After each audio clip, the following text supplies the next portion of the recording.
Hi guys, this is DV Subramaniam. Welcome to Shrestha for CA and CMA. So I hope you already gone through Directors Marathon Part 1, which you can find in CA Harsha YouTube channel, CMA Inter Marathon Directors Part 1 placed. So this is continuation to that lecture. So in this lecture I cover balance topics. So here comes the most important topic, Director Identification Number. So the important, very important qualification, if you want to become director of the company, you should possess valid DIN. You should possess valid DIN. So for that, what I should do, sir? Simply file an application in form number DIR3 with central government. Now in a website called mca.gov.in.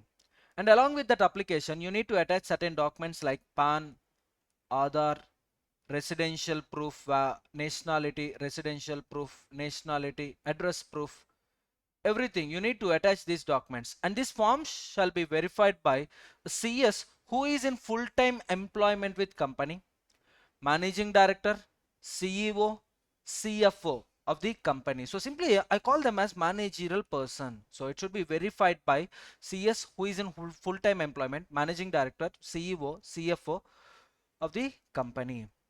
Now, so after receiving that application, central government is having time limit of 1 month. Within 1 month, it shall communicate director identification number to the applicant. But if any deficiency is found, or if any incompleteness is found, suppose I forgot to attach PAN card, I forgot to attach Aadhaar card, I forgot to attach residential proof. In that case, central government will give intimation to the applicant, and applicant has to respond within 15 days. Applicant has to clear those deficiencies or inadequacy or incompleteness, or else central government shall cancel the application, so you won't get any application fees. So application fees shall be forfeited. Again, you need to file fresh application for getting director identification number. Suppose if our application is perfect, then central government shall allot DIN. Validity lifetime, sir. That means 5 years one director identification number. It's not like that. Once you get a director identification number, you can use it till the death of the applicant. Next one, my dear students. So this person, for example, applicant filed an application with central government. Central government allotted him DIN. Central government allotted him DIN. Now this applicant shall communicate the same with the company within 30 days. Within 30 days of receipt of DIN, he should communicate the same with the company. And company shall file the forms with the ROC regarding appointment of Mr. A as a director. But the point is, if A makes any mistake or if company makes any mistake, then what is applicable, sir? Punishment is applicable. Suppose company failed to communicate with ROC within 15 days of receipt of communication from A, sir. In that case, my dear students, so-called company is punishable with fine which shall not be less than 25,000 rupees in case of continuing failure. That means 25 days completed, but there is no response from the company. So violation 25,000, delay of 10 days, each day 100 rupees. So 10 days into 100 rupees, it is 1000 rupees. So 26, but it shall not exceed 1 lakh rupees. Yes, there is a logic behind writing the provision in this manner. You can easily remember. This is the minimum punishment. In case of continuing failure, for default period, this is the additional punishment, but it should not exceed 1 lakh rupee. So it is very easy to remember. And not every officer who is in default shall be punishable with fine which is shall not be less than 25,000. In case of continuing failure, 100 per day, but maximum 1 lakh. Of course, in our study material you can see only single punishment, that is minimum 25,000, maximum 1 lakh. Okay, follow this one only. Follow this one only. So minimum 25,000, maximum 1 lakh. But if this applicant is making mistake, suppose applying for 2 or more DINs, failure to communicate with company, in those cases this applicant is punishable with fine 50,000 rupees, and in case of continuing failure 500 per day. Suppose he is having an obligation to communicate with company regarding allotment of DIN within 30 days. He failed to communicate it, 40 days completed. So punishment 50,000 and delay 10 days. 10 days into 500, 5,000. So that is the punishment on director. That is the punishment on the director. Is it clear, my dear students? So this is all about a DIN.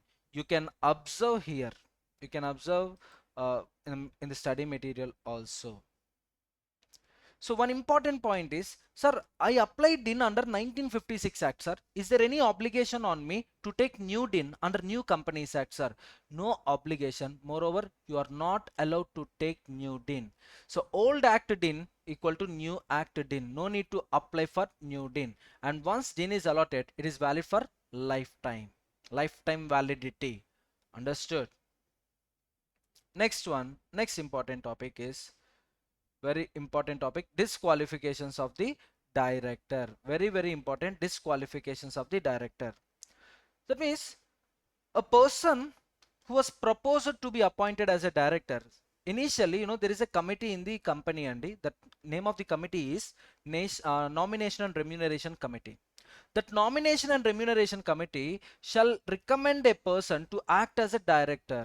They will make recommendation to the members, and members in general meeting, by passing ordinary resolution, they shall appoint recommended candidate as a director. The point is, sir, who can act as a director, sir? Who can act as a director? Any person having valid DIN, but he should not possess following disqualifications. He should not possess following disqualifications. If any one disqualification is attracted, then he is not eligible to act as a director. So that person should not be appointed as a director, and that person should not continue as a director. That means he should not possess these disqualifications not only at the time of appointment but subsequent to appointment also. That means during the tenure he should not possess these disqualifications. He should not possess these disqualifications. At the time of appointment he should not possess these disqualifications. First of all, what are those disqualifications, sir? Coming to the first point, unsound mind. Who cannot make sound decisions? So unsound mind, lunatic. Next one, insolvent person. So whose position, whose financial position is not good, or simply he's not in a position to repay his loans. So insolvent person. Next one, a person who applied for insolvency. Small mistake, small error. Person applied for insolvency and his application is pending. So that person is also disqualified. That person is also disqualified for to act as a director. So 3 points very clear: unsound mind, insolvent person, and and person who filed an application for insolvency, but application is pending in front of the court. And next one, he was he committed one offense. He committed one offense. As a result, court imposed some imprisonment. So convicted for a period. Here we had two things. One is 6 months or more, but less than 7 years, sir. Then ban period is 5 years. That means next 5 years he is disqualified. He is disqualified to act as a director. He should come out of the office, casual vacancy due to disqualifications. Suppose, sir, convicted for a period 7 years or more, sir, then lifetime ban. That means during his entire life he cannot become director of the company. So here we had two options. One is convicted for a period. How long, sir? 6 months, sir. 5 years ban. Sir, 7 years, sir. After completion of imprisonment tenure, wait for 5 years. After that, you are eligible to act as a director, but not managing director. I'll tell you under I'm sorry. I'll tell you the topic under managing director, but for the time being, sir, he was sent to jail for a period 6 months to less than 7 years, sir. Then ban of 5 years. So after completion of imprisonment tenure, wait for 5 years. Next one, 7 years imprisonment, sir, or 8 years imprisonment, sir. Now lifetime ban. That means he cannot become director during his life. Next one, disqualified by NCLT or court. He might have committed some financial fraud. Suppose if you take Vijay Mallya in Kingfisher Airlines, a listed company, he made a default. As a result, NCLT came forward and disqualified him to act as a director. Now this person is said to be disqualified. Next one, not paid calls. Yes, suppose directors holding shares of the company. Company made calls on shares and director failed to pay call money. Failed to pay call money and the pending period is 6 months. Pending period is 6 months or more. Now he is said to be disqualified. He should come out of the office of directorship. Next one, convicted under section 188, that is related party transactions.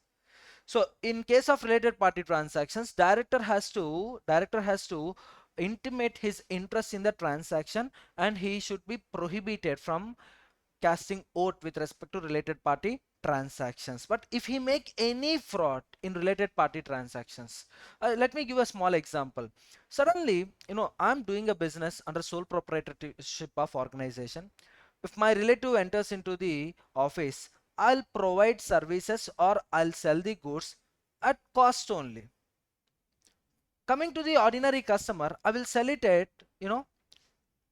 MRP price or something beyond the cost price, something beyond cost price. Yes or no? Coming to the company, so if director is involved in related party transaction, as a result, company suffers some loss or opportunity cost to the company. So because of that, because of the non-disclosure of material facts, if this thing is happened, then it is definitely a disqualification on the director. And last point, no din. If you have no din, if you had no din, you are not qualified to act as a director. And I highlighted some 3 points, Andy. This disqualification up is continued even you prefer appeal, even if you prefer appeal, but this is a disqualification. That means you are not eligible to act as a director in new companies. So already I am director in 5 companies, sir. Uh, I was disqualified by NCLT and I filed a petition in National Company Law Appellate Tribunal. That discussion is going on. So during this discussion, during this court period, or during this case period, I'm not eligible to act as a director to 6th company or 7th company or 8th company. However, I can continue to hold directorship in the 5 companies. That point I'll tell you after next. So after completion of this concept, I'll tell you. So don't worry, don't worry. So this disqualification shall apply even if you prefer appeal. Okay. So these are the disqualifications under 1956. Oh, sorry, 2013 Act, section number 164, subsection 1. And there is a one more point, 5 years disqualification. So above points are related to the director. Below points are related to the company. If any company, take an example, Kingfisher Limited, the last financial statements they filed with ROC is 2012-13, I guess. From 13-14 financial year onwards, 3 consecutive years, 13-14, 14-15 and 15-16. Of course, this disqualification was notified under Companies Act 2013, I know, but for example's sake, I'm taking these years. For example's sake, I'm taking these years, so don't get confused. So 13, 14, 14, 15, 15, 16, company failed to file annual returns with ROC. Company failed to file financial statements with ROC. As a result, what happens in Kingfisher Limited? Suppose Vijay Mallya is a director, Mr. Aravind is a director, Mr. Balu is a director, and Mr. Charan is a director. Imagine these 4 people are directors of Kingfisher Limited, and Kingfisher Limited fails to file financial statements or annual returns with ROC for the 3 consecutive financial years. Then all these directors are disqualified for next 5 years. Next 5 years, they are not eligible to act as a director, not only in new company, but also in existing companies. So this is first disqualification. Next one, failed to repay deposits, interest on deposits, debentures, interest on debentures, and declared dividend. Outstanding period is 1 year or more. Then all the directors of such company are said to be disqualified. How long, sir? 5 years. 5 years from the date of the breach. Understood, ma? So what is the difference between these two disqualifications, sir? This one, first point, it is a personal capacity. A single director may commit these errors, But coming to the second point, 5 years disqualification, here company is making mistake. As a result, all the directors of the company will get out of the office of the directorship of the company. Next one, vacation of the office. That means simply leaving that office.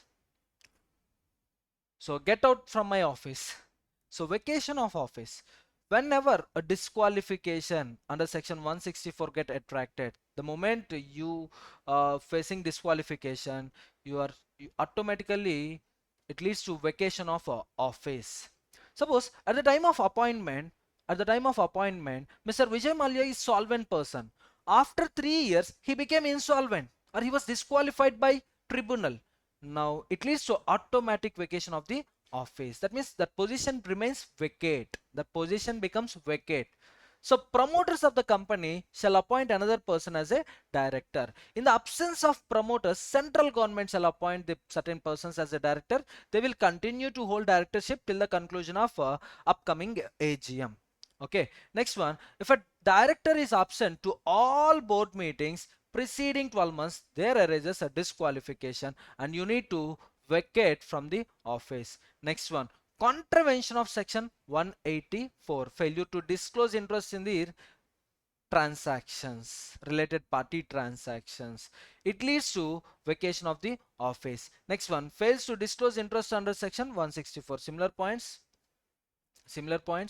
So fail to disclose interest in the related party transactions, it leads to automatic vacation of the office. Next one, disqualification by NCLT, disqualified by NCLT, disqualified by the court. Next one, convicted for the period of 6 months or more, or director has been removed under section 169, or said number of directorship limit crossed the threshold limit. As an individual, I can act as a director in 20 companies. I forgot and I got appointed under 20. I got appointed in 21st company also. Now from 21st company, automatically vacation of office will take place. Next one, removal from office ex officio. For example, I'm an IAS officer, a chief secretary of the state. By virtue of this position, by virtue of chief secretary position, I became director in government company, for example Indian Oil Corporation Limited. Now, because of 63 years or 62 years, I need to come out of the office, superannuation. As a result, my chief secretary position ended. As a result, director position also comes to an end. So ex officio means what is your previous designation? Because of the previous designation, you are becoming a member or you are becoming director of this board. So I'm retired IA, I'm an IAS officer and chief secretary to the state. According to the government company rules and regulations, chief secretary of the state shall be the director of the government company. Example sake I'm telling you. Now the point is, if I lose this chief secretary position, automatically I lose director position. Of course, you can observe some points were highlighted. I'll tell you the meaning. These points, in these two cases, if I prefer appeal, until that appeal is disposed of, I'm qualified to continue as a director in the existing companies, not new companies. Suppose I'm holding directorship in 3 companies, I can continue as a director in these 3 companies as long as that application, appeal has been disposed of. So I wrote those points also. See, order by the NCLT or order by the tribunal is ineffective for the first 30 days of passing the order. But if you prefer appeal, no problem. If you prefer appeal, then within 7 days of disposal of appeal. Sir, I went for further appeal, sir.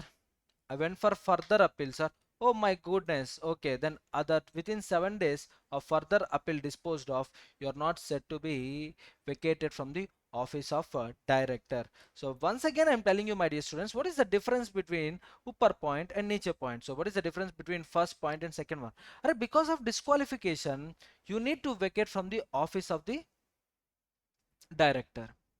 You need to vacate from the position of director. So these are the reasons why an officer, simply director gets vacated. Director gets vacated. Sir, disqualification attracted, sir, but still very politely, very silently, I'm continuing as a director, sir. Correct or incorrect? Incorrect. Incorrect. Immediately, I repeat, immediately you should come out of the office.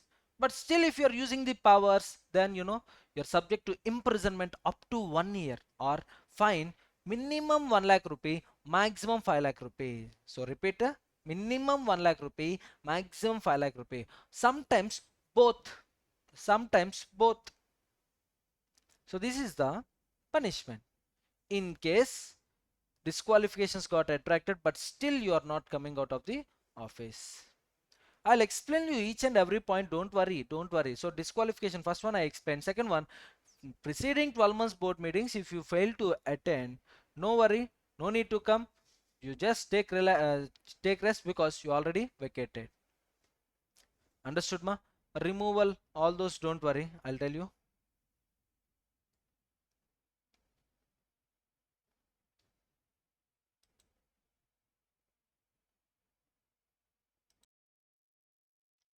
The next concept is resignation.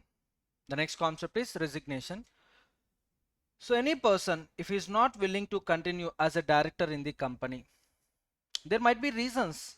Suppose I'm already holding directorship in 20 companies.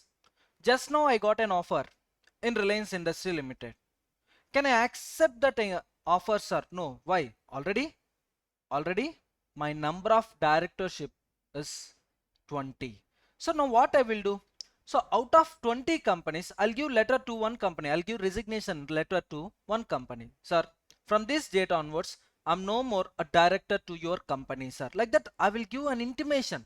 Such intimation should be in writing. That notice should be in writing. So director, if you want to step down, if you want to step down from the position of director, he need to do two things. One is he need to give intimation to the company, and second one, he need to file the same with the ROC in form number DIR 11. So within 30 days of resignation, that means intimation given to the company. So effective date would be like this, effective date would be like this. See, so from which date onwards, his resignation is said to be effective, sir? Simply date of receipt of notice by the company or date mentioned in the notice, whichever is later. So date mentioned in the notice or date of receipt of notice by the company, whichever is later, is said to be effective date. So from that date onwards, within 30 days, within 30 days, he should intimate the same with the ROC in form number DIR 11.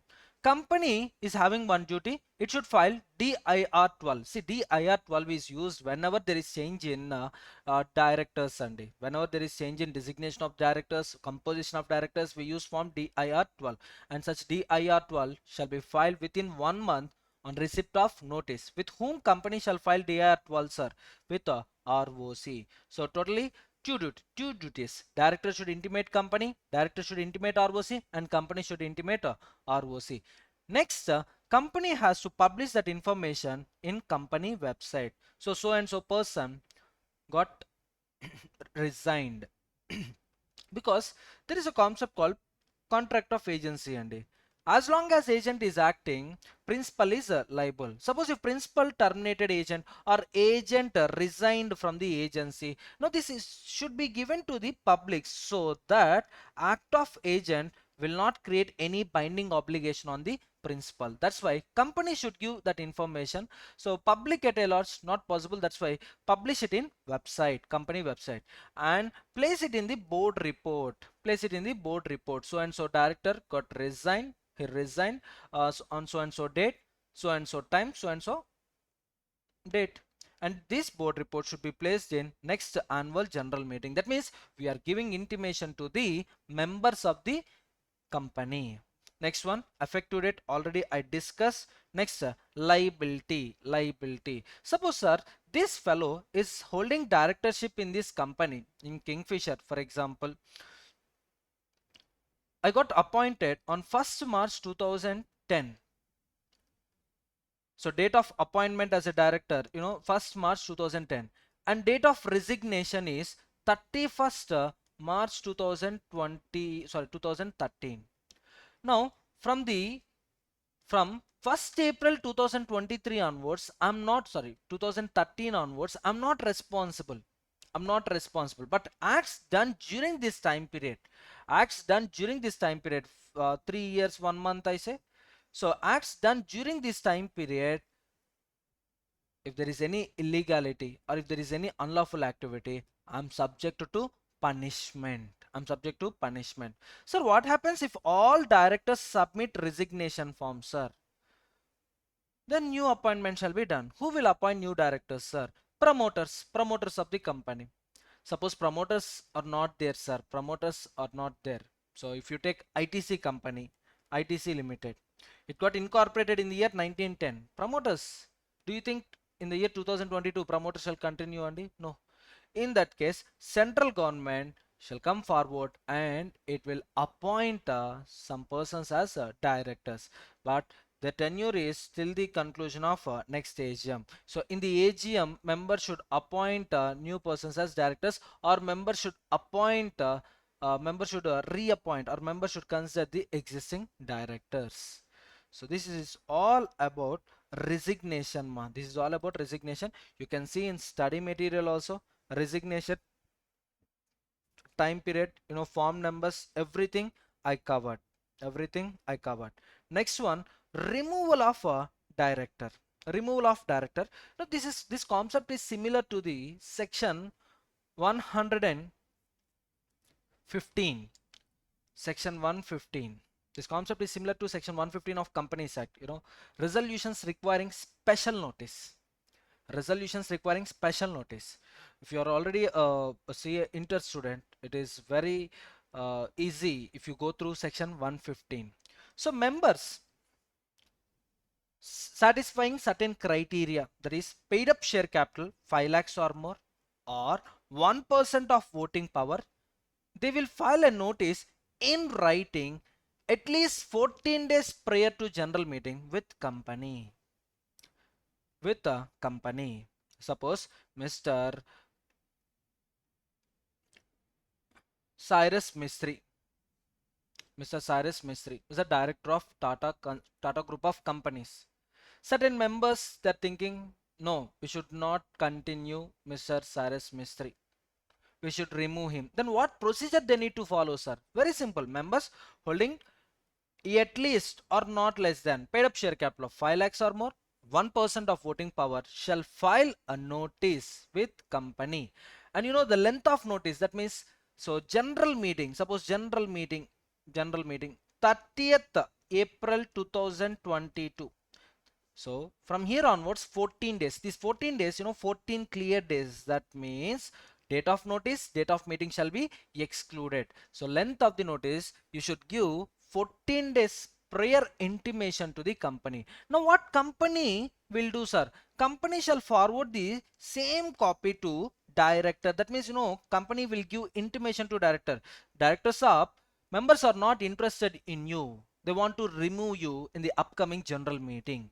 Now director is having a power to make a representation, and director can request company to attach this representation along with the notice which company shall forward to all members. Time up, sir. Director took more time in writing the representation. Now director should be allowed to the general meeting, and director should director, that declaration shall be read at the general meeting.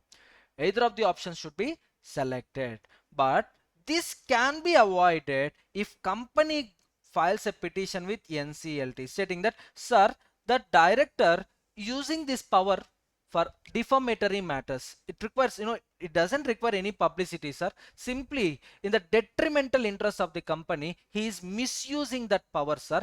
Please accept our request. Accordingly, we won't circulate director representation. We won't allow director to read representation at the general meeting. Now NCLT, after going through the representation letter, it will give order to the company. Either allow him to read at general meeting or prohibit him from reading that representation at general meeting. And NCLT is also having an extra power, that is, NCLT can demand the director to pay necessary fees to the company in meeting these legal cases. So NCLT shall demand the director to pay fees to the company, even though director is not a party to the suit. Here the suit is between company and NCLT, but NCLT is having power to ask the director to reimburse, to compensate company, reimburse legal charges. Understood, ma? And the second duty of the company, if it is okay, then along with the notice plus representation from the director. So company should circulate these two documents at least 7 days prior to the general meeting. So in general meeting, what happens, sir? Proposal will be kept. In that proposal, if voting is passed in favor of removal, then the director is said to be removed. Understood, my dear students? So removal concept is very, very easy. Just go through the concept in the study material. Everything I wrote it in, I discussed with you. Every point I discussed with you. Next one, my dear students, register. Register. It's a book. Register is simply a book. It will contain, this register will contain the director's details, key managerial personnel details, KMP details. So simply starting with DIN, name of the director, surname, old name, any former name or son name in full. So previous name, father's name, mother's name, spouse name if married, and surnames in full. Date of birth of the director, present address, permanent address of the director. Next one, nationality, occupation, board resolution in which date of board resolution in which appointment was made, date of appointment, reappointment, date of cessation, office of director or KMP held or relinquished in any body corporate. That means if you take Reliance Industry Limited, Mr. Mukesh Ambani is one of the director of Reliance Industry Limited. He's not holding directorship only in Reliance Industry. He's also holding directorship in many companies. Reliance Jio Infocom Limited, Reliance Digital. Examples sake I'm telling you. Now the point is, the company Reliance Industry Limited should maintain all the details of the Mukesh Ambani, including in which body corporate, in which LLP, in which other companies is holding directorship. Next one, membership number of the ICSI in case company secretary if applicable. Suppose company secretary in our company, there is a CS in full-time employment. Now furnish the details of the CS and PAN of the employee, mandatory for every key managerial person if not having a DIN. Example, CEO, take CEO as an example, or CFO, take a CFO as an example. Need not be directors, so they won't possess any DIN. But they are eligible to act as CEO, CFO, KMP. So in those cases, furnish PAN. Sir, those people also having DIN, sir. Those people are also possessing DIN, sir. Then furnish DIN. Next one. In addition to the above details, you need to give the additional details. That is, include the details of securities held by them in the company. It's holding company, cash company, simply holding subsidiary of holding company and associate company. So in addition to the above matters, you need to give the below mentioned matter. So any director holding securities in our company, or holding company, or subsidiary company, or associate company, or subsidiary of holding company, those details you need to furnish. So simply number of securities, description, share or debenture or preference share, stock, debenture stock, nominal value, face value of the security, date of purchase, date of disposal, cumulative balance. So he is keep on purchasing these shares. Every day he is purchasing 10, 10, 10, 10. At the end of the 10th day, he will have 100. Cumulative balance 100.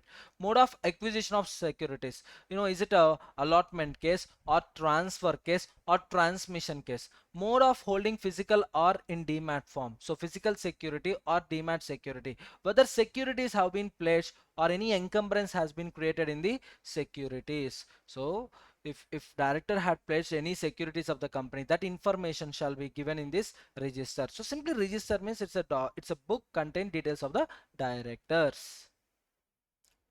Clear? Next one, DIR 12. I told you, DIR 12, company shall file DIR 12 with ROC along with prescribed fees within 30 days of changes of directors in the company. Suppose I was a director, but I was appointed as a managing director. Again, I'll file this form. Whole-time director, I'll file this form. I'm an ordinary director, but now I got changed to managing director. I need to file this form. Or I resign and some new person got appointed in this person place, sir. Again, DR12 returns. Next one, inspection of registers. Yes, these registers are subject to inspection. Any person can come and verify the registers, but it's not any person. See the point? Register of members, members are having a right to take extracts and copies at free of cost, which shall be supplied within 30 days of request made by the members. If any member makes a written request, then they are eligible to get extracts. Simply, I need that director details, only that director details. Director number 2, I need director number 2 details, extract. I need complete registers or copies free of cost, and which shall be supplied within 30 days. The same shall be kept open at every AGM of the company and made accessible to any person attending the meeting. So if any inspection is refused or any copy is not sent, the registrar on an application made to him order immediate inspection and supply of copies required. So by this, it is very clear who can inspect registers of the directors, registers of the KMP, only members. Remember this one point, very, very important. Next one, punishment. Suppose if company is not allowing you in inspecting the registers or in taking the copies of the registers or in taking the extracts of the registers, in that case the punishment very simple. Company and every officer who is in default, minimum how much, sir? 50,000, but maximum 5 lakh rupees, sir. So in case of continuing punishment, continuing fine, so the punishment is very simple.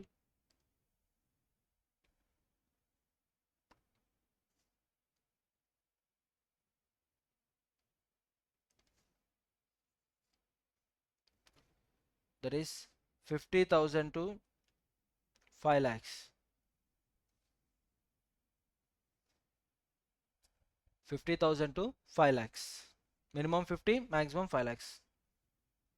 So when minimum punishment applicable, when maximum punishment applicable, it depends upon the frequency of frauds you commit. It's your first mistake, 50,000. And you, in spite of many reminders, you are keep on doing the same things. Then maximum punishment. Next one, appointment of managing director, whole-time director. This is also important topic. Prohibition. I'll start with prohibition. MD and manager at same point of time not allowed. A company can have one MD, one whole-time director. A company can have more than one managing director, more than one whole-time director, but managing director and manager at a time, at one point of time, not allowed. Either MD or general manager, MD or manager, but no two at a time is not allowed. Tenure, sir, managing director tenure. How long he can act as a managing director, sir? 5 years. Sir, is he eligible for reappointment? Yes, he is eligible for reappointment of 5 more years. 5 more years. The point is qualification. To become managing director, what is the qualification? See, to become the director, you should possess a DIN. You will get DIN when you become major. Age of 18 years.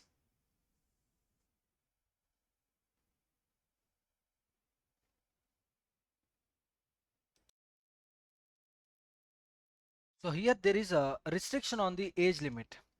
As I already told you, to become a director, you should have a DIN. For getting DIN, attaining age of majority is sufficient. That means 18 years is sufficient for becoming a director. But for becoming managing director, you should possess 21 years. You should attain 21 years of age and maximum 70 years. Sir, a 72-year aged person, 72 years aged person, he want to act as a managing director, sir. Then what is the Condition, sir. What is the condition, sir? Pass special resolution at general meeting. Pass special resolution at general meeting, or pass ordinary resolution at general meeting. Along with that, take central government approval. Take central government approval. Then that person can act as managing director even after attaining age of 70 years. Even after attaining age of after 70 years also, he is eligible to act as a director, managing director. For ordinary director, there is no such requirement. For managing director, there is a requirement, and he should not be declared insolvent. In his lifetime, he should not be declared as insolvent, and he should not have suspended or entered into compromise agreement with respect to the payment to creditors. Suspended, that means, uh, he took loan of 1 lakh rupee. He's not in a position to pay 1 lakh. Finally, he entered into compromise agreement with creditors. So I'll pay you 60,000. Balance amount, just give me waiver. One time settlement 50,000. One time waiver 50,000. One time waiver 60,000. Like that, he should never suspend or compromise payment to the creditors. Next one, he should not be convicted by court, imprisonment 6 months, for a period of 6 months. So I told you, for becoming a director, 7 years or more imprisonment, lifetime ban. But for managing director, 6 months is sufficient. If you are sent to jail for a period of 6 months, you are disqualified to act as a managing director. Of course, after coming out of the jail, wait for 5 years. After completion of 5 years, you are eligible to act as director but not managing director. So don't get confused. Just go through these written notes. Just go through the written notes. You'll get a clarity. You'll get clarity. So disqualifications 6 months to 7 years, ban of 5 years. Once you got released, ban of 5 years. 7 years or more, lifetime ban for director, for any director. But coming to the managing director, 6 months time period. If you are sent to jail for a 6 months, that's it. It's the end of the career. Next one. So what is the procedure for appointment of managing director, sir? Very simple. Board resolution. Board of directors shall appoint him as a managing director. Second one, members approval. It's like a ratification. In fact, it's like a ratification at general meeting. And then finally, ROC filing. ROC filing. It should be done within 60 days. It should be done within 60 days. Suppose, sir, on 30th January 2022, on 30th January 2022, Mr. D got appointed as managing director in company C Limited. In company C Limited, he was appointed as a managing director by passing a board resolution. In general meeting, imagine general meeting 30th July 2022. 30th July 2022. 30th July 2022. In annual general meeting, members didn't pass any resolution. Members are not interested in this, in that person to act as a managing director. Now what happens, sir? So from 30th July 2022 onwards, D is not a managing director. However, activities done during this time period, there is no effect. He is responsible for the acts done during this time period. If any fraud was committed during the time period, that person is subject to punishment. And there are some additional disqualifications you can see in the material. Additional disqualification, he has not been sentenced to imprisonment for a period of, or to a fine exceeding 1,000 rupees. 1,000 rupees. And we had acts and Indian Stamp Act, Central Excise Act, Industries Act, Prevention of Food Adulteration, Essential Commodities, Companies, Securities Contract, Wealth Tax, Income Tax, Customs, Competition Act. So we had a list. So anytime if you pay fine of rupees 1,000, sorry, fine exceeding 1,000 rupees, suppose 1,000 rupee 50 paisa, I paid fine under Indian Stamp Act, sir. That's it. You are disqualified to act as a managing director. So you should not pay any fine under the respective acts. Understood? And had not been detained for any period under conservation of financial exchange, and prevention of smuggling activities. Where he's a managerial person in more than one company, he draws remuneration from one or more companies subject to ceiling provided in part 2 of the schedule 2. And he should be a resident of India. Managing directors, definitely he should be resident, Indian resident. So you should not involve in, fraudulent activities in foreign exchange transactions, prevention of money laundering act, hmm? And then prevention of smuggling activities. You should not be involved. And you can act as a managing director only in one company. Of course, it had an exception, a subsidiary company, but the point is you can act as a managing director only in one company. The role of managing director is very clear. A company can have 15 directors on board, but the point is, do you think all 15 directors attend meetings daily? No. So out of 15, remaining 14 people will propose one candidate as managing director. This managing director is vested with all substantial powers of the board. All substantial powers of the board. So by passing board resolution, this one candidate will be appointed as managing director. In the upcoming annual general meeting, the same shall be approved by the members. That means his appointment is for 5 years. He's managing director for the next 5 years. Once again, reappointment done, sir. Next 5 years also, he will continue as a managing director. But the point is, he should not possess these disqualifications. So next point, I told you, communicate with ROC along in form number MR11 along with the fees. Next one, we are almost at the end of the chapter, Andy. Almost end of the chapter. Remuneration of directors. Once again, I am telling you, those who have prepared schedule 3 perfectly, this concept is very easy. Or else listen carefully. Listen carefully. Remuneration of the directors. Maximum how much remuneration a single director can take. By the way, I forgot to tell you, this concept is applicable only to public companies. This concept is not applicable to all companies. This is applicable only to public companies. Section 197. In case company is having only one managing director or one manager or one whole-time director, then 5% of net profits they're eligible to take in the form of remuneration. How much? 5%. Sir, company is having more than one MD, sir. Company is having more than one whole-time director, or combination MD plus whole-time director, sir, or MD plus manager plus whole-time director, sir, or two whole-time directors, sir. In that case, maximum remuneration all those people can take is 10% of net profits. And coming to other directors, we call these people as managerial personnel. If managerial personnel is present, then other directors shall take remuneration of 1%. Other cases, that means no managerial persons are, in case company is not having any managerial person, then 3% of net profits. Suppose company net profit is 1 crore. Company net profit is 1 crore. We had two directors. One is managing director, the other one is ordinary director. Now total remuneration they can take is managing director 5%, other directors 1%. Sir, we had two managing directors, three ordinary directors, sir. In that case, two managing directors can take 10% of net profits.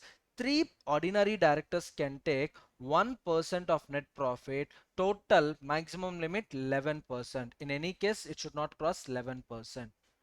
Understood, ma? Understood. Managerial person present, sir. Then other directors can take only 1% of net profits in the form of their remuneration. If no managerial person, then other directors can take 3% of net profit. Suppose no managing director, no manager, no whole-time director, sir.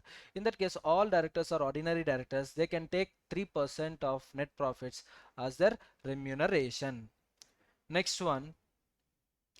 Sir, my company directors are asking me to more remuneration, sir.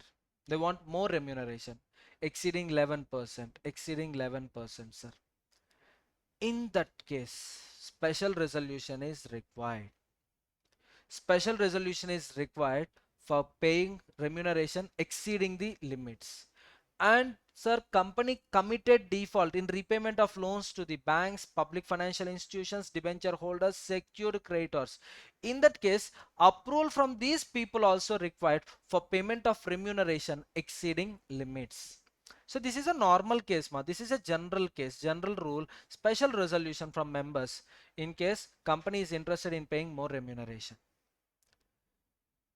But sir, company committed default with respect to repayment of loans to banks, public financial institution, debenture holders, secured creditors. Then in addition to special resolution, company should take approval from these four people. Then only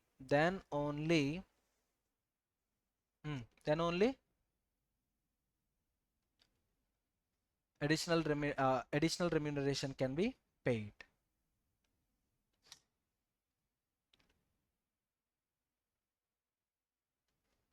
Coming to the next concept, sitting fees. Sitting fees. Directors are entitled to the sitting fees for the meetings they are attending. Whether committee meetings or board meetings, immaterial. Maximum how much sitting fees company will pay, sir? 1 lakh rupee. 1 lakh rupee. Of course, as per articles of association, if it is 50,000, 50,000. If it is 60, 60. If it is 1 lakh 10,000, it's not 1 lakh 10,000, just 1 lakh rupees. Just 1 lakh rupees. Next one. Next one. The sitting fees which company pay to independent director or women director should not be less than sitting fees paid to the other directors. Suppose other directors, they are getting sitting fees of 40,000 per meeting. Per meeting. Then independent director, whole time woman director should receive same 40,000 or amount exceeding 40,000. But paying 39,999 rupees, prohibited. Prohibited. So for each meeting, they are entitled to receive sitting fees. Suppose, sir, a conducted board meeting on 6th June 2022. Because of certain reasons, it got adjourned to 7th June 2022. So again, adjourned board meeting on 7th June 2022. Do you think director will receive two times sitting fees? No, only one time. Because adjournment is not a new meeting. It is an extension of original meeting. Okay, 2 points you need to remember. Sitting fees maximum 1 lakh rupee per meeting, and the sitting fees which company is paying to independent director or women director should not be less than sitting fees paid to other directors. Next one, professional fees. Professional fees. Professional fees. I'm chartered accountant and I'm also director in Tata Consultancy Services, TCS company. I'm director and CA by profession. One day they approached me for some services. They received income tax notice and someone should reply to that income tax notice, and I replied to the notice. For that I charged some professional fees. Now this professional fees, do you think will it form part of overall remuneration or not forming part of overall remuneration? The answer is not forming part of overall remuneration. That means I'm coming under other director. I'm entitled to receive 1% remuneration. I'm entitled to receive 1% remuneration. I already received some 10 lakhs fees for rendering professional services. So while calculating 1% of net profits, these 10 lakhs shall be excluded or not excluded, sir? The answer is excluded. That means you should not consider professional fees as managerial remuneration. This is additional amount, or this is separate amount. You should not merge it with the overall remuneration of the directors. Next one, periodicity, sir. It depends upon the agreement, monthly or quarterly or half yearly or annually. It depends upon the agreement, and further it is based on the it would be like fixed amount. So every month I'll pay you 1 lakh. At the end of the year, after seeing the net profits, balance any amount, I'll credit it to you. Or proportionate basis, percentage of net profit. Every month based on the net profit, I'll pay you remuneration. So it depends upon the agreement between company and the director. Coming to the next point, insurance premium. Sir, insurance premium paid by the company to insurance company with respect to a managing director or director. So company taking some insurance policy, KMP, key managerial personnel. Company took insurance policy on the directors, and company is paying premium to insurance company. Now the question is, will this premium form part of managerial remuneration? That means 11%, 10%, 8%, 5%, 6%, 1%, 3%. Just now we read these percentages, right? So this remuneration, insurance premium, will it form part of remuneration, sir? No. General rule, it will not form part of remuneration. But if that managing director proved to be guilty, as a result company suffered loss, now insurance company is compensating company. Now this premium form part of managing director remuneration.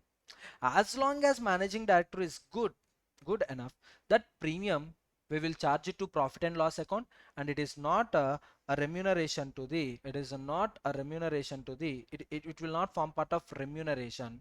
It will not form part of remuneration of the director.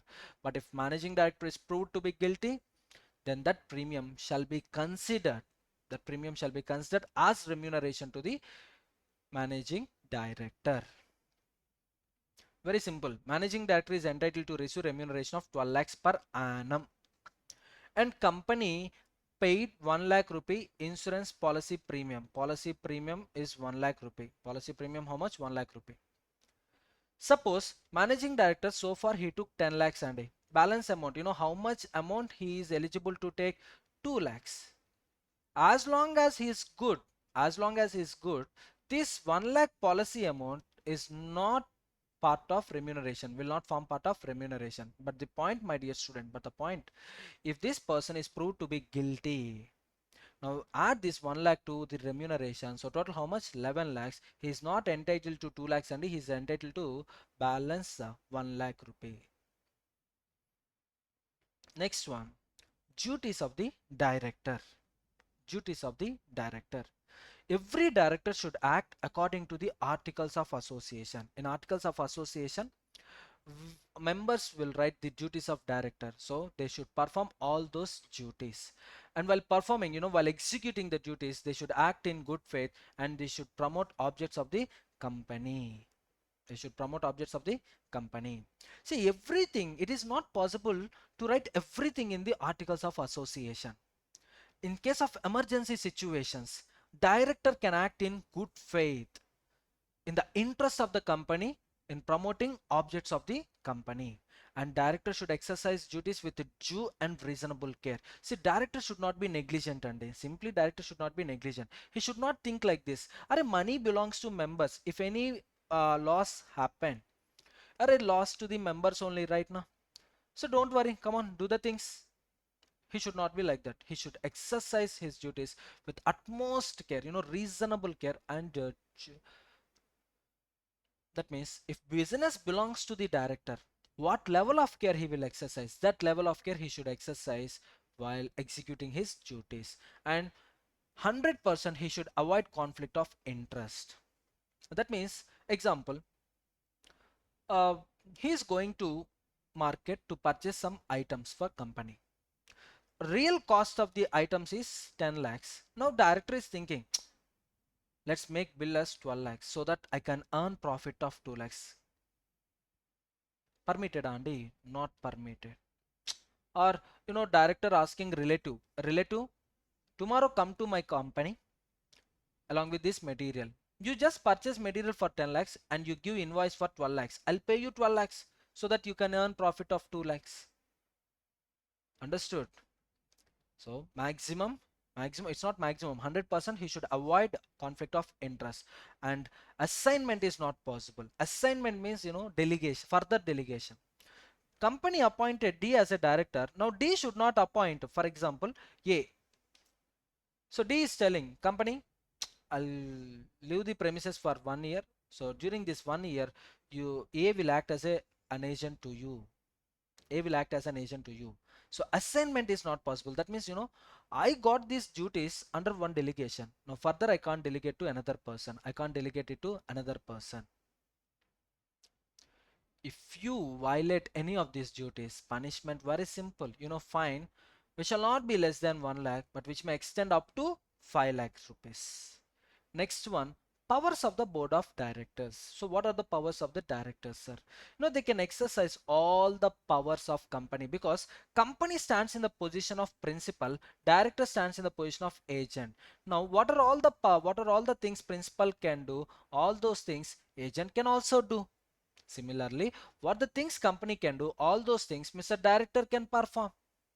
So directors can exercise all the powers of the company, but while exercising the functions, board of directors shall comply with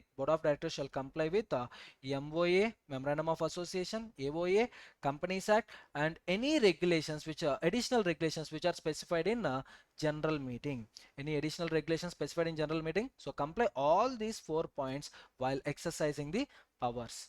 And you can observe these following powers can be exercised only after passing a board resolution. That means a single director cannot exercise these powers. Board approval is required. You can observe certain points in blue color and certain points in red color. So what is the difference? Let me explain. Calls on shares, buyback, issue of securities, appointment of internal auditor, secretarial auditor, cost auditor, appoint or remove KMP, charitable contributions, contributions to charitable societies, contribution to political parties, diversification of business, approval of financial statements board report, amalgamation of companies or merger of companies, purchasing another entity or selling our entity. So amalgamations or merger, board approval is sufficient. And this can't be delegated. Board resolution is compulsory. But coming to these 3 points, borrowing money, investment of funds, grant loans to other body corporates. In these cases, board of directors, by passing board resolution, they can delegate this power to a committee, or any principal officer or any manager. That means delegation is possible with respect to these three matters. Board can delegate power to a single director, but remaining points, board resolution is compulsory. Let's take an instance. Suppose company want to make calls on shares. Board of directors, by passing board resolution, they should fix call amount. They should fix due date for payment of call amount. That's it.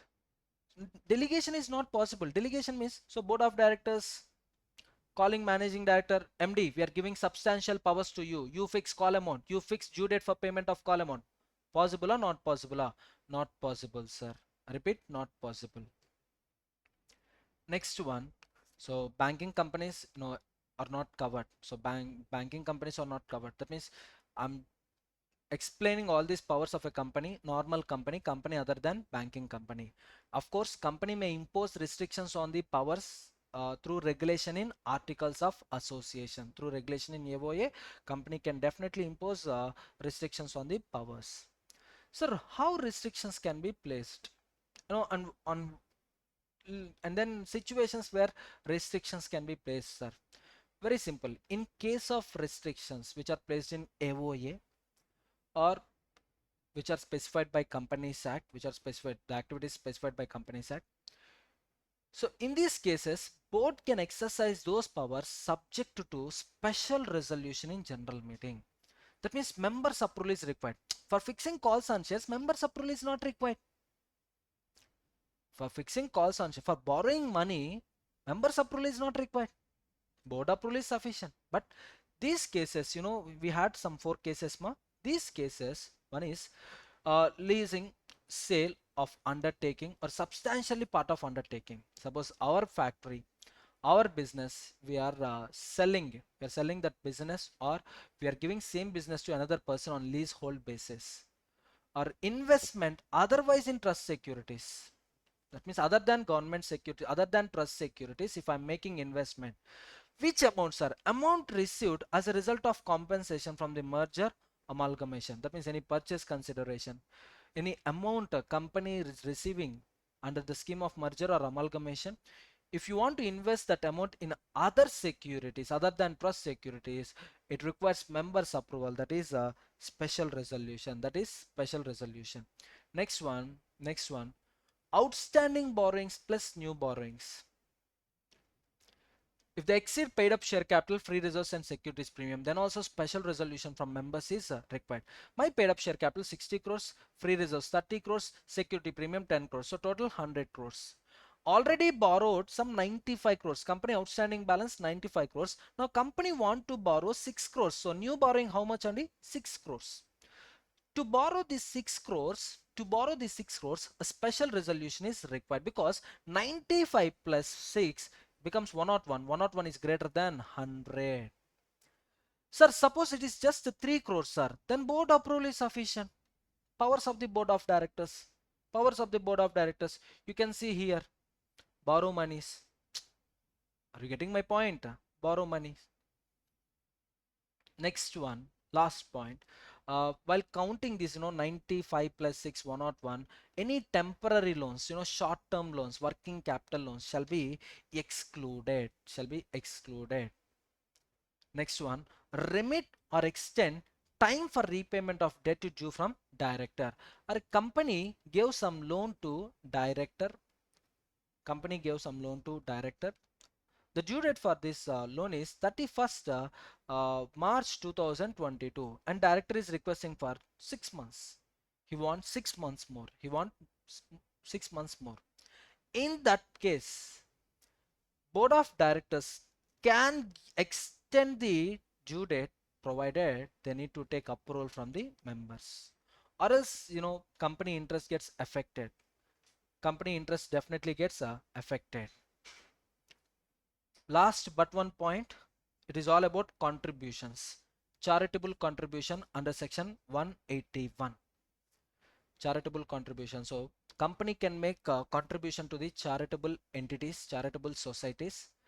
But that amount, if it is exceeding 5% of last 3 financial years net profit, average of last 3 financial year net profit, then members approval is required. This is also a restriction on the powers of directors. So last 3 financial year profits, average it on that 5%, up to 5% board approval is sufficient. But if you are making contribution in excess of 5% of average net profits, then members approval is required.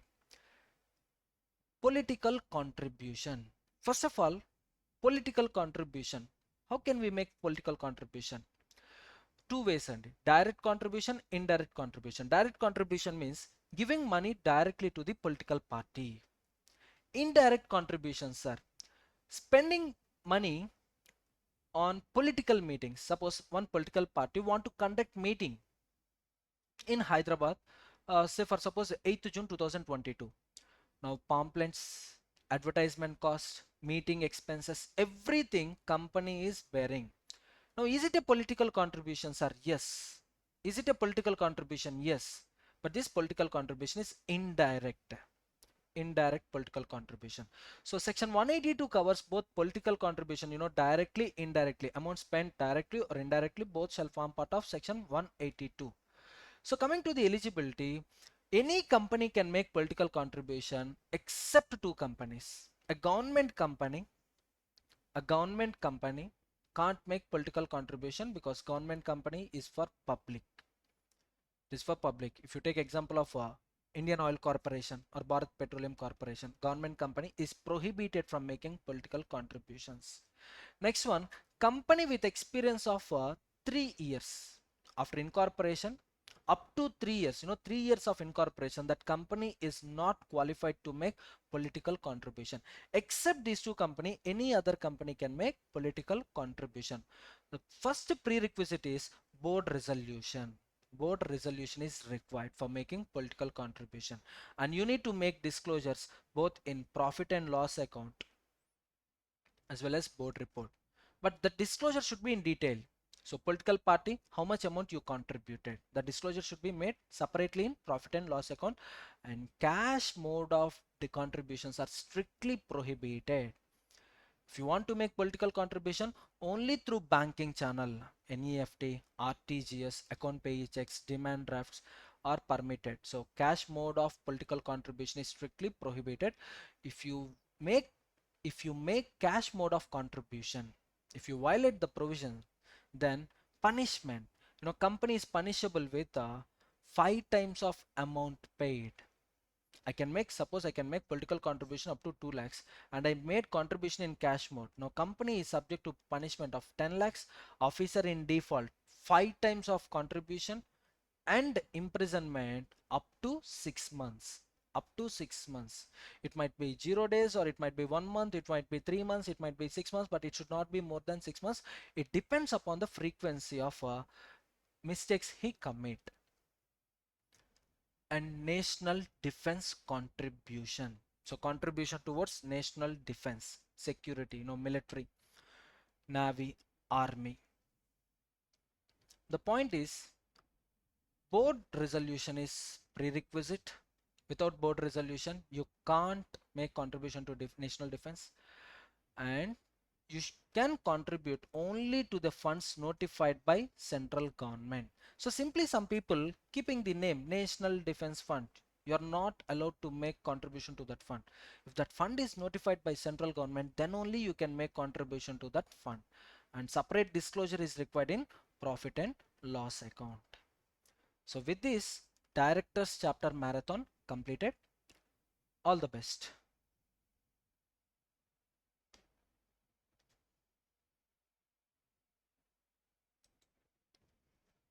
One small point, my dear students, don't listen hurry barily, just listen at standard speed.